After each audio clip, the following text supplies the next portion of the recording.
Had the chance been with us that has not been. Alexis speeds homeward joyously, elate as if he had conquered fortune. He has borrowed money from a social inferior and yet does not feel humiliated. That interview with Richard Plowden had cheered him wondrously.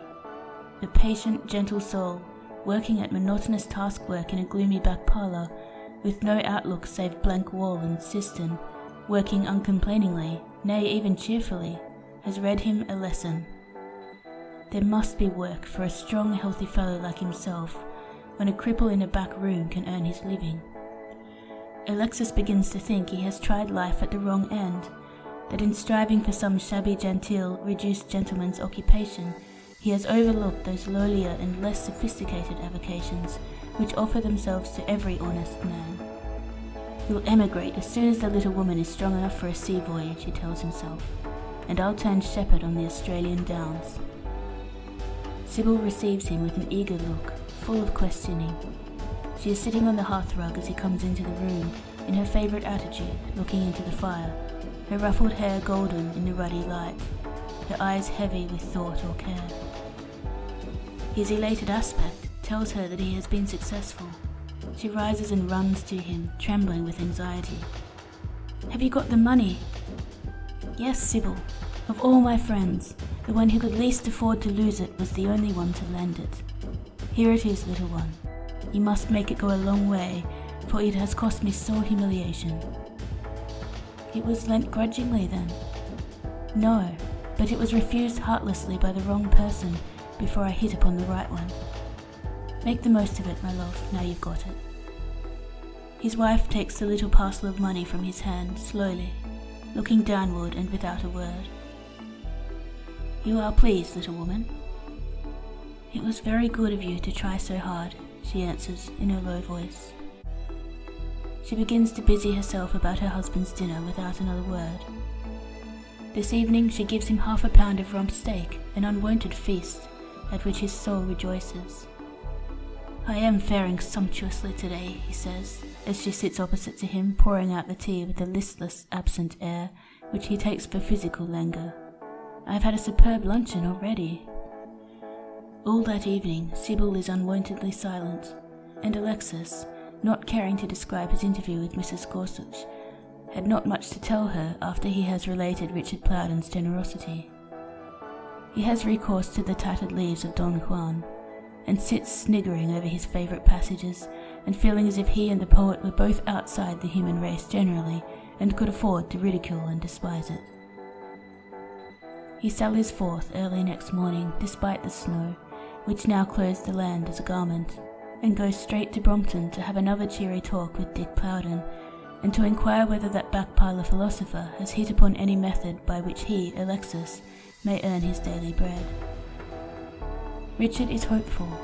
He has an uncle engaged in a large shipping agent's office, an uncle who would have obtained employment for Richard himself had Richard's legs been more serviceable in active life. To this uncle, Mr. Sampson Plowden, Dick writes a long letter, setting forth his friend's capacities and desire for employment, and, armed with his recommendation, Alexis speeds to the offices of Messrs. Keel and Screw in a narrow alley out of Fenchurch Street.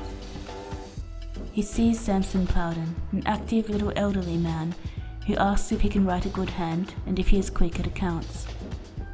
Alexis asks for a sheet of paper and writes a few lines in a clerk-like hand, taking care to dot his I's this time, and then volunteers to solve any arithmetical puzzle that Mr. Plowden likes to set him.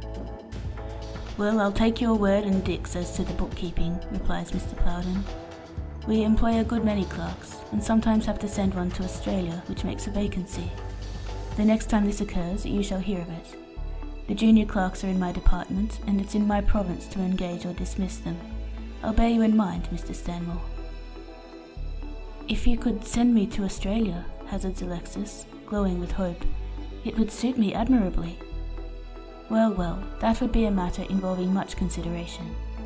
However, you shall hear from me at the first opportunity.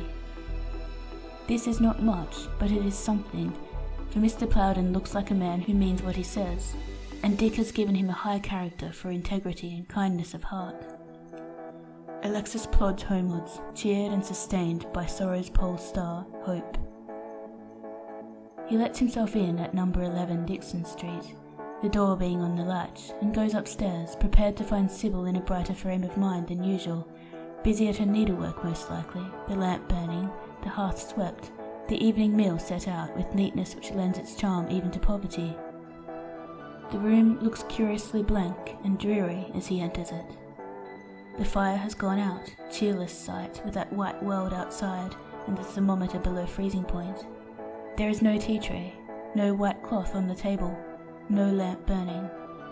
The dusk is just light enough to show him that the room is empty and that no preparation has been made for his refreshment. He goes back to the landing and calls over the balusters to his landlady. "Has my wife been out long, Mrs. Bonney?" "She went out just before dinner time," screams a voice from below. Dinner time with Mrs. Bonney means 1 o'clock. She has gone to buy things, I dare say, thinks Alexis. Gone to London, most likely. She ought to have been home by 4:30, though, if she went as early as 1. "Did she leave any message, Mrs. Bonney?" he asks, calling over the balusters again. "No," replies the landlady curtly. "She didn't leave no message, but she took a carpet bag." "A carpet bag?" repeats Alexis with a puzzled air, as he goes back to the blank cold room. What could she want with a carpet bag? To bring the things home, perhaps, foolish little thing. As if a parcel wasn't lighter to carry than a carpet bag. He gropes for wood and coals in the bottom of the roomy cupboard and lights a fire, patiently, toilfully, not unskilfully, with hands which have learned many offices unknown to the elegant Captain Secretan. He is dispirited by his wife's absence, but not angry. That placid, easy temper of his is full of tenderness and indulgence for the little woman, whose brief married life has been so full of care, who approaches the mystery of maternity under such sorrowful conditions. He lights his fire, brings out a loaf, a starveling slice of cheese, and some small beer in a bottle, and sits by the hearth to eat his meal in the firelight. As he eats and drinks, his eyes wander thoughtfully around the firelit room, jets of flame flashing and twinkling on the wainscot. Not a bad old room by any means, he thinks, if one had just enough money to live in it comfortably. He fancies that in Samson Plowden's friendship he has found the clue that shall extricate him from the maze of adversity. How happy Sybil and he might be in this humble old room, were he but employed as clerk at Messrs. Keel and Screws, with a salary of, say, 30 shillings a week. Not an ambitious desire, surely, in a young man whose family history is set forth with some flourish in Burke's Landed Gentry. "I shall have something pleasant to tell the little woman when she comes home, at any rate," thinks Alexis, as he sips the flat 4-penny ale, put carefully away after last night's supper. A pert little flame spurts out of a knob of coal just at this moment, brightening the whole room, and Secretan's eye, wandering idly as he muses, is attracted by a spot of white upon the sideboard. "A letter, by Jove," he exclaims. "Who the deuce can have written to me, when not a mortal knows my address?" He rises, listlessly, apprehending no advantage from the letter, lights the lamp and goes over to the sideboard. The letter is from his wife. Dear Alexis, the misery of the last few months has opened my eyes to the sad truth that it would have been far better for both of us had we never met, or had we been wise enough to defer our marriage till we had some settled means of living. What am I but a burden to you? How many situations there are in which you could get your living were you alone and unfettered, while I could at least return to the dull drudgery of teaching and escape the pinch of absolute poverty. Do not think me cold-hearted, dear Alexis, when I tell you that I am weary of our continual struggle, and that I have resolved to end it by an act which may provoke your indignation, but which, I feel assured, will result in your advantage. I set you free from the burden of a wife, whom you have found it too bitter a task to support. You have rarely uttered a complaint, but I have seen despair in your face often enough to learn that it has settled in your heart. Without me, you may begin the world afresh. Apart from you, I shall have opportunities of prosperity as Miss Faunthorpe, which I could never have as Mrs. Secretan. If my lot changes, and fortune smiles as I dare to hope it will, you shall hear of me. And even if you blame me for a separation which your anger may call a desertion, I believe at least that in severance as in union I shall be ever your true and loyal wife, Sybil. Alexis reads and rereads this letter, like a man who has lost the power of understanding his mother tongue, and pores over familiar words as though they were the hieroglyphics of an Assyrian inscription. So cold, so heartless, so deliberate. His heart sickens at the thought of such cruelty. In all his adversity, with starvation staring him in the face, he has thought of his wife as part of himself, has never considered the responsibility of providing for her as doubling the difficulty of existence, has never for a moment remembered that life might be easier to him without her. He has been sorry for her, has thought of her deprivations, her endurance, but of the burden upon himself, never. All hopes and dreams of a happier future have centered themselves in her. To win a brighter home for her, to surround her with comfort, has been his one ambition. Reckless as his marriage was, he has never repented it. Fettered hand and foot, as he has found himself by that ill-considered act, he has never wished the tie loosened. He stands with the letter in his hand, repeating the words to himself incredulously. It must be a jest, a trick, to test his love, anything but the base and bitter truth. He puts the letter in his pocket at last, goes downstairs, and penetrates the sacred domain of Mrs. Bonney, namely the front kitchen, which is at once the parlour or living room, where Mr. Bonney, employed as a railway porter, tastes the sweets of domestic leisure, and the apartment in which Mrs. Bonney cooks for her lodgers. The back kitchen makes a cheerful bedroom, and in summertime, when Mr. Bonney trains scarlet runners over the window, enjoys a rustic outlook. Alexis is received somewhat coldly by Mrs. Bonney, that lady being intent upon frying sausages for the railway porter's evening repast, and resenting all intrusion upon her private domain on principle. He questions her closely as to the mode and manner of his wife's departure, but she can tell him no more than she has told him already. Mrs. Stanmore went out between 12 and 1 o'clock, carrying a small carpet bag. I shouldn't have known anything about it if I hadn't happened to meet her as I was fetching of the dinner beer, our Mary Ann being washing and no one else to fetch it.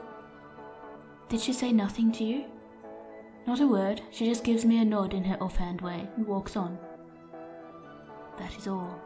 Alexis goes upstairs again, heavily, slowly, and paces the deserted room.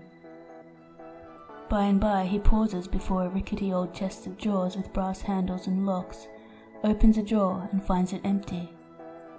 It is the drawer that contained his wife's poor remains of a wardrobe that had never been richly furnished, a few undergarments, a collar or two, and so on. These she has evidently taken with her. Nothing could have been more deliberate than her departure. Presently a curious idea occurs to him, improbable, but it takes a strong hold upon him nevertheless. Has she gone to make away with herself? And is this heartless letter of hers a tender device to save him the pain of knowing that she had been driven by despair to suicide? This seems to him more likely, more natural, than that the wife he loves can desert him, can, with coldest calculation, barter love and truth against the chances of prosperity. What those chances are he knows not. He is so ignorant of his wife's family and surroundings as not to know that Sybil Faunthorpe is the niece of Stephen Trenchard. Why he is thus unenlightened is a question that can only be answered by retrospect, and will be best answered in Sybil's own words. End of chapter 4.